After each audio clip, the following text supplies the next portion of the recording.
আসসালামু আলাইকুম রহমতুল্লাহ। সুপ্রিয় শিক্ষার্থী বন্ধুরা, আলফা এডু পয়েন্ট চ্যানেলে তোমাদের স্বাগত জানাচ্ছি। কেমন আছো তোমরা? ভালো নিশ্চয়ই। আলহামদুলিল্লাহ, আমিও ভালো আছি।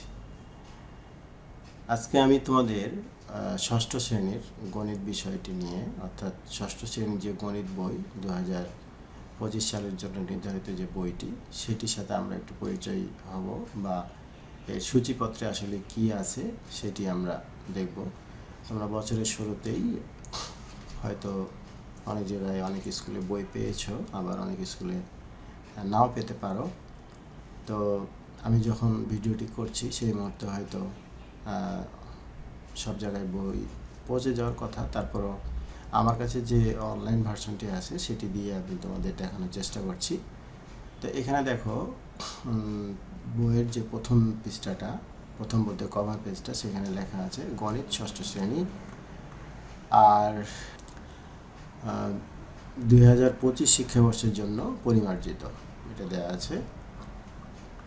এরপরে এখানে দেখো, প্রথম প্রকাশ হলো 2012, পরিমার্জিত হলো 2014, আর সর্বশেষ যে সংস্করণটি হয়েছে সেটি হলো পরিমার্জিত সংস্করণ অক্টোবর 2024। তো আমরা একটু দেখব এই বইটিতে সূচিপত্রটি। আজকে আমরা শুধু দেখব সূচিপত্রে কি আছে, আসলে আমরা পরবর্তীতে বইয়ের পড়া শুরু করব। তো সূচিপত্রতে দেখো, প্রথমে এখানে দেওয়া আছে অধ্যায়, আর এখানে হলো পৃষ্ঠা, আর এখানে হলো শিরোনাম, অর্থাৎ কি কি বিষয় এই বইয়ের মধ্যে আছে। তোমরা পঞ্চম শ্রেণীতে যে সমস্ত বিষয়গুলো পড়ে আসছো, সেগুলো কিন্তু ষষ্ঠ শ্রেণীতেও কিছু আছে। তো তোমাদের এই বইটি, যেহেতু তোমরা ষষ্ঠ শ্রেণীতে ভর্তি হয়েছে এখন, বা ষষ্ঠ শ্রেণী থেকে কিন্তু তোমাদের বীজগণিতিক রাশি নামে একটা অধ্যায় থাকবে তোমাদের বইয়ে, অর্থাৎ বীজগণিত শুরু হবে। সেটা আমরা যখন পড়া শুরু করব এবং বীজগণিত করব, তখন তোমরা বুঝতে পারবে, এখনই ভয় পাওয়ার কিছু নাই। তো প্রথম অধ্যায়ে দেখো, প্রথম অধ্যায় হলো স্বাভাবিক সংখ্যা ও ভগ্নাংশ।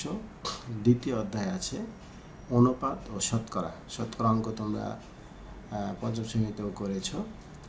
তৃতীয় অধ্যায় আছে পূর্ণ সংখ্যা।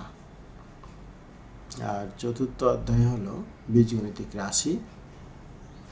আর এটাই তোমাদের একবারে সম্পূর্ণ নতুন, যেহেতু তোমরা পঞ্চম শ্রেণীতে তোমরা বীজগণিত করো নাই।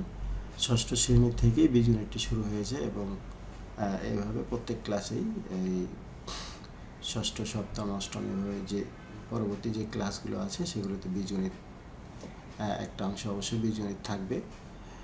এরপরে দেখো পঞ্চম অধ্যায়। পঞ্চম অধ্যায় হলো সরল সমীকরণ, এটাও বীজগণিত। আর ষষ্ঠ অধ্যায় হলো জ্যামিতির মৌলিক ধারণা। আর সপ্তম অধ্যায় হলো ব্যবহারিক জ্যামিতি। আর অষ্টম অধ্যায় হলো তথ্য ও উপাত্ত। তোমরা তথ্য ও উপাত্ত বিন্যস্ত করো, এটা তোমরা পঞ্চম শ্রেণীতেও তোমাদের ছিল। তো যাই হোক, সব মিলিয়ে এখানে মোট 8টি অধ্যায় আছে। আমরা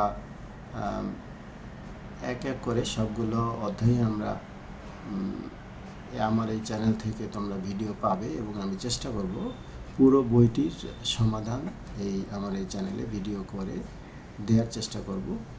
আর পর্যায়ক্রমে তোমাদের পরীক্ষায় যে ধরনের প্রশ্ন হবে, সৃজনশীল বা সংক্ষিপ্ত বা মানবন্টন যেভাবে আসবে সেভাবে আমরা জানাতে চেষ্টা করব।